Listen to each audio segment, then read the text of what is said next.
Hey guys, Monkey Man here, and in today's video I'm going to be talking about the best place to farm your skill seeds as of November. This is an update to a previous video where I talked about a good place to farm for beginners in regards to the Chapter 1 temples, as well as at that time the optimum place being the Helicord Hallway 11 in the Sunlit Ruins exploration map. Since then a lot has changed, skill panel 8s have come out, deck levels have increased, and the release of 2 new exploration maps has added the whole new scope to the way you can farm skill seeds efficiently. These maps being the El Dorado and Hunter's Islands exploration maps. So I'm going to be talking about what is now the optimum way to farm skill seeds until the next time I'll make an update to this video. So let's see how this goes.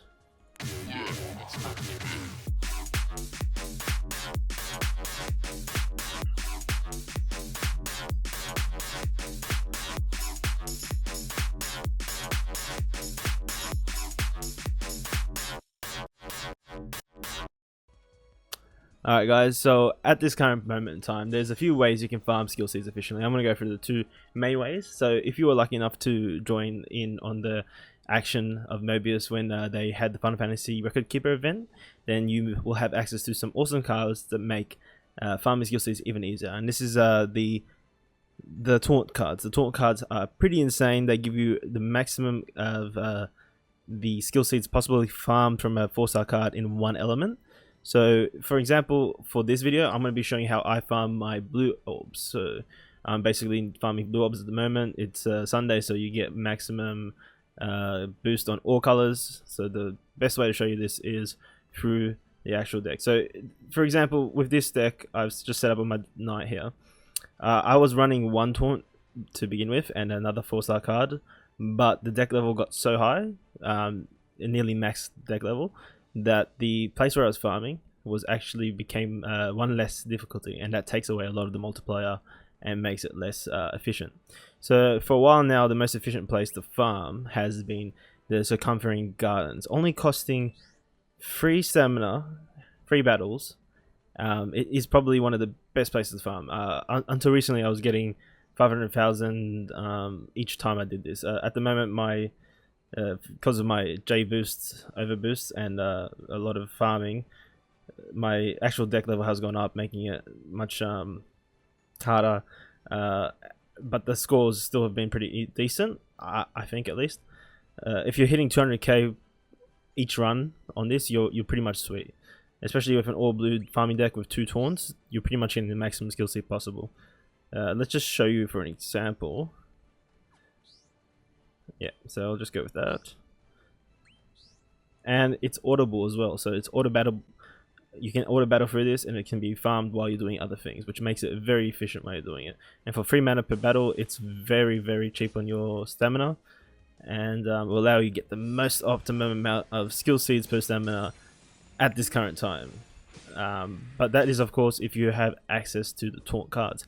The benefit of the taunt cards is that when you max out a taunt card to like too much, level 40 above, it's as simple as just rebuying it from the ability shop and then farming out some of those green cacti from the Shrine of Trials, and then max skill seeding the new one that you just bought and starting all over again, which is pretty insane. So for value in terms of farming, it's just so good that you can keep refreshing the skill seeds, the actual cards level, by just buying it from the ability shop and selling the one that you maxed out.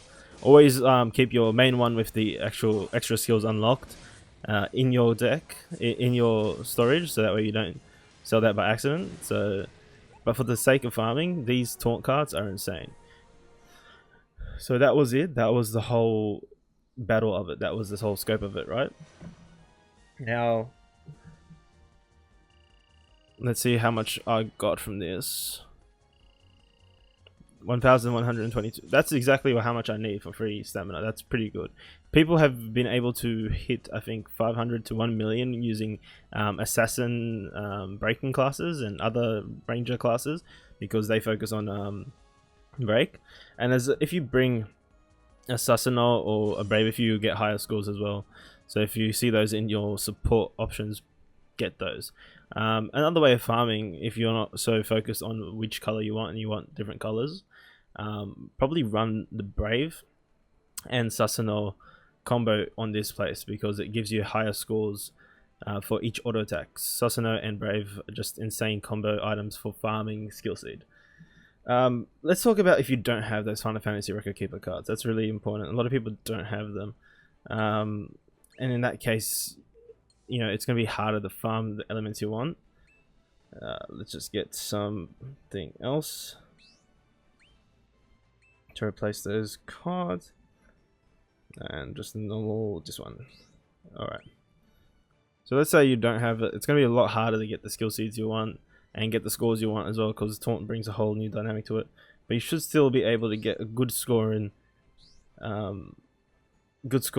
this map, Circumferencing Garden. So right now CG is probably one of the top places to farm your skill seeds, but that being said, there are some other efficient places in the new map, Hunter Islands, that I'm going to talk about in a sec, that kind of just really kind of boost your chance of farming cards, like farming skill seeds. Sorry, it's pretty insane. And to be honest,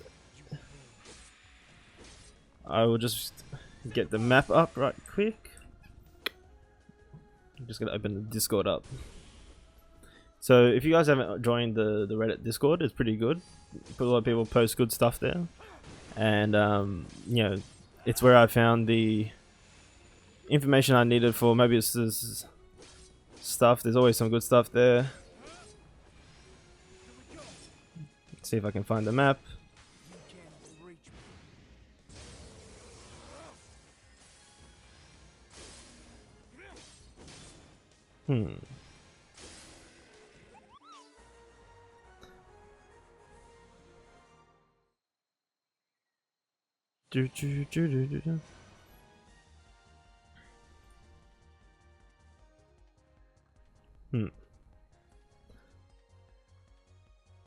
Alright, just with that simple deck that I built there, I'm still able to get a large amount of skill seeds for free mana. So that's still a very good place to farm skill seeds. Circumferencing Gardens is pretty much your go-to place, I think, for farming. In terms of stamina to skill seed ratio, it's always going to be the best. A lot of people will be farming it, but there are some other places that are pretty useful. If you're still if you're still able to get 5-star difficulty on Helicord Hallway 11 in Silent Ruins, then that's still one of the good places to go as well, per stamina basis. That being said, I'm just going to go real quick. Alright guys, moving on, let's talk about the best new places to farm in the new Hunter's Islands map.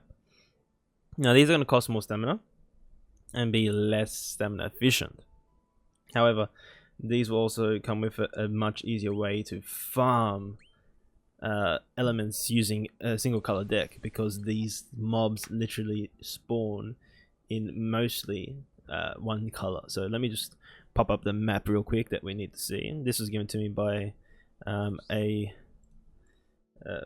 I guess a YouTuber of mine. His name was Jin Yuan Lao,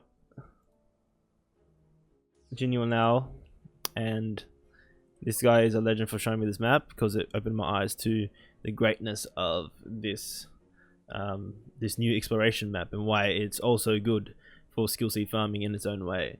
So if I just grab this up real quick. Alright, so if you look at this, we've got the we've got a map of the Hunter's Islands, but it comes with a difference in these little marked spots, and you can see that being marked for different element colors. Now, why this is important is that these map areas will show you the best place to go with that color deck. So for instance, I'm farming blue skill seed, so I'd want to go to the Great Savannah or the Coral's Way or the Path of Pursuit, because that will spawn mostly red mobs. If I was just farming the Earth Orbs, I could go to the Halpia Plateau, Pampa Fields, etc. So this map kind of gives you an idea of where to go, and just to show you the value of this knowledge, like, let's just do the Great Savannah, which is basically what I've been doing this whole time anyway. And it does cost a lot more mana. We're talking about 5 stamina and 3 battles. However, I feel like it does make the actual value of the stamina pretty good in terms of just single element farming, that is. So I'll just show you, these mobs literally will spawn all red, all of them. It's insane.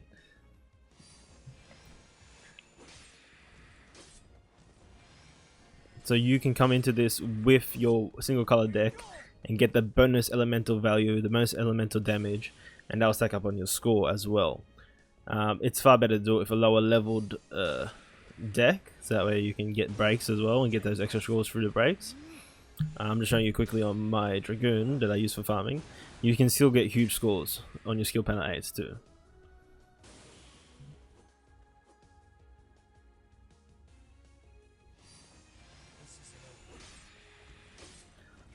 Literally, I have no other color here except red, and thank you so much to Jin for that. That is some great information, and it really made my farming a lot more streamlined. It does cost a lot more stamina, but you get 500k for the 2 extra stamina. It's kind of more value,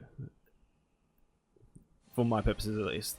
600k for the extra 2 stamina is kind of worth it, and you'll get some huge amounts. And you can run this with that same deck I was telling you about with the maximum skill seed. You can run it with the FFRK deck, which will ultimately get you the highest and maximum skill seed for anything. So if you do have access to these FFRK cards, then you want to run these in your deck. You want to try and keep one of them at least at a low level, or both of them at a low level, so that way you can get the maximum difficulty score. For me, all I need to do is put one of them at the lower level, so to keep it in red. And you don't want to have it go orange, because you'll lose that value.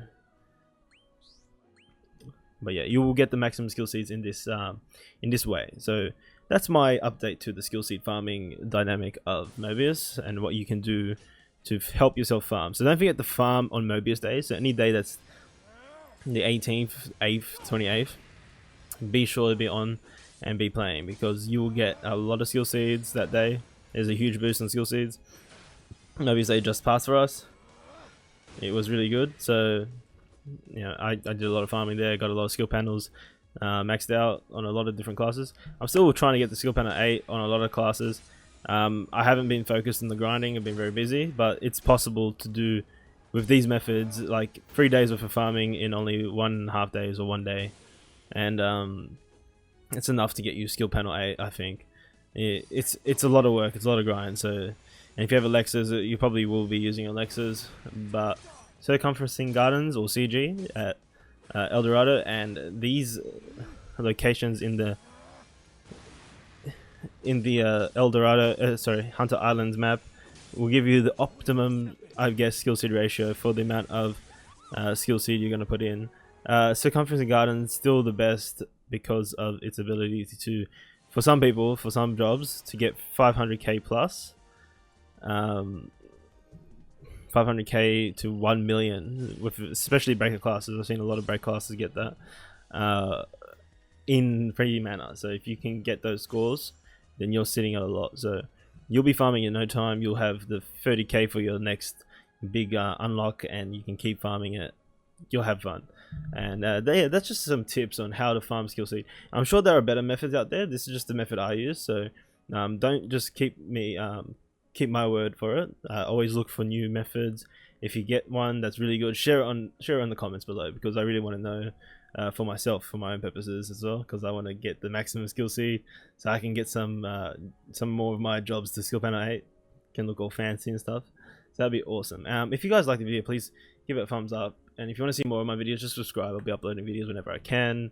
And you know, it's only a few more days to November 24th, so get ready for me to try and roll for a Ace Striker Final Fantasy 10 job class. I'm going to be rolling for it. I'm going to use all my skill seeds I got saved up, plus my Mobius give us skill seeds. So I'm going to do 12 tickets worth of summons, and if I still don't get it by then, I'm putting down $30. I've already said it in my other videos, $30 down in Magicite to try and get this class, because every legend class is going to be around only once, so it's worth it to try and get it while you can. It doesn't matter if it's playable in the future. I just want it for the pure aesthetic nature of it. This is like a purely collector's item, and it's going to be very powerful for the first couple months. It's going to be really good. So it's going to be worth it to roll for it. And not to mention, the unit card, the Uniriku Pain card, YRP card. Oh yeah, YRP is going to be so good. Comes with critical up and some other things that just makes it free job, like free sub support changes in one 4-star card, and I think it only costs 3 mana. Hopefully it only costs 3 mana, because that would make it just so broken, and I would, you know, be happy getting that as well. Alright guys, I'll see you in my next video, so thank you guys for watching.